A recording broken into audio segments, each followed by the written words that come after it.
Chris Hayes had Representative Gregory Meeks, a Democrat from New York, on his show yesterday to talk about Iraq, and they're going to discuss a very basic idea that's completely overlooked in the media, and that is, who exactly should the media be talking to on the issue of war? Do you sense the mood in Washington right now on the Capitol is different than it was in 2002? It strikes me that it is. It strikes me the appetite for intervention is low, and the voices that we're hearing from the early part of the last decade who called for it don't represent necessarily the congressional mainstream right now. I can tell you on the Democratic side, that's absolutely true.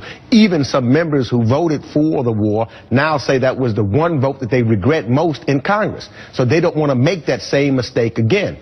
They are concerned about what's taking place on the ground. They look at it as a sectarian war that is taking place now, and it's a Shiite-Sunni adventure, and so therefore just going in and engaging and bombing without any end result or knowing what an end game is, as what they did in 2002, is not something that's tolerable to them. Unfortunately, what I'm hearing from some of my Republican colleagues, as you've noted on the Sunday shows, they don't seem to have learned the lesson of 2002. Can I ask you a personal question? Yes. Is your office getting called to come on television to talk about Iraq? My office getting called. I mean, are people saying, No, people saying Iraq's in the news? You know who we should talk to? We should talk to Congressman Gregory Meeks. But they are calling saying, don't go to war. You got it right the first time. Right, your constituents right. My constituents are giving me calls. But you are not getting, there are not bookers knocking on the door of Congressman Gregory Meeks to say, here was someone who took a tough vote. Let's remember, that was a tough vote in 2002. There's lots of people who voted the wrong way, who took a tough vote, who was right about this 12 years ago. Maybe he should come on TV and talk. Which amazes me why each and every time they go right to John McCain. And I don't know when John McCain has had it right. You know, thank God the American people were smart enough not to elect him president of the United States, because we would be in war almost in every place around the continent right now. Yeah. So why does the news media go to John McCain to ask him anytime there's anything happening, because you know he's going to go to war. You know, send troops. It just doesn't make sense. And I would like to hear the other individuals, because there's plenty on the Hill who have a contrary view. They should be interviewed and asked about which way to go, because they did get it right. And I think they're looking at it in a broader scope, as the president is doing right now. I can't stress just how correct they are.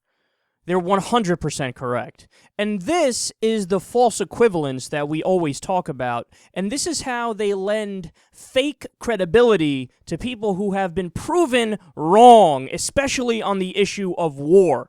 They do it with other issues as well, but this one, it's a clear example because it has to do with the Iraq War, where people were making predictions in 2002, and they were exactly wrong in every way. So they invite on people like Lindsey Graham, and John McCain, and Paul Wolfowitz, and Bill Kristol, and even the guy, we spoke about him yesterday, the guy who was responsible for taking over the occupation and doing the reconstruction, and he lost $9 billion of taxpayer money. Why is anybody inviting him on? This guy should be in jail, never mind on TV giving his opinion as if he's some sort of an expert. And basically what they do is they hide behind this idea of, no, we're just going to give everybody's opinion. Yeah, but here's the problem. You're not dealing with an issue that's solely opinion. It's also a factual matter. It's like when they talk about climate change. And Neil deGrasse Tyson brought this up about a month ago or so when he was on CNN. He was like, no, I don't think that these people understand it. You can't have a 50-50 debate and bring one person on who says climate change is real and one person on who says it's not real, and then you go at it. No, you should represent the consensus in the scientific community.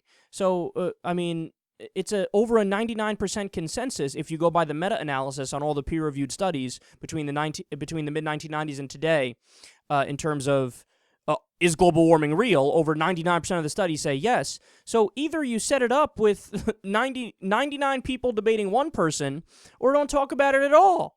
You know, represent the reality. I mean, we've gotten to the point where it's like having a debate on the news about where babies come from.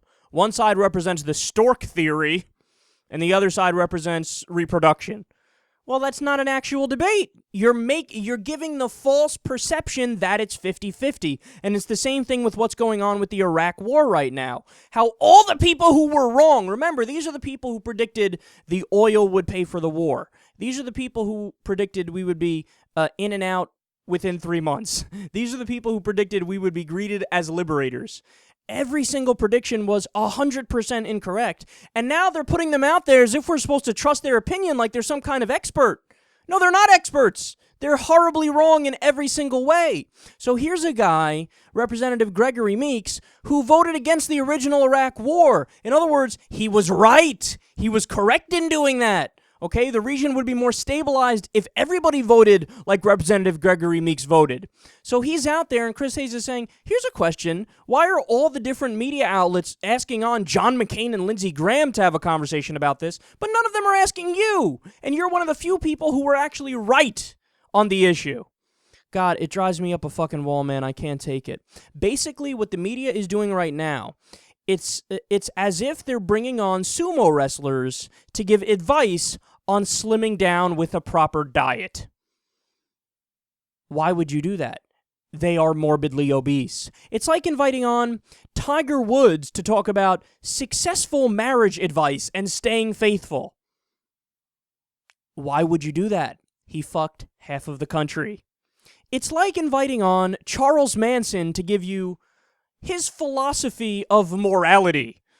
Nobody cares about your advice on morality, Charles. You're quite fucking immoral. But the media is going to go ahead and keep doing it, all the while giving this false perception that there are two sides to this discussion and two sides to this debate, and that maybe we should listen to the neoconservatives on what to do in Iraq today. No, that is the last group of people you should ever want to listen to.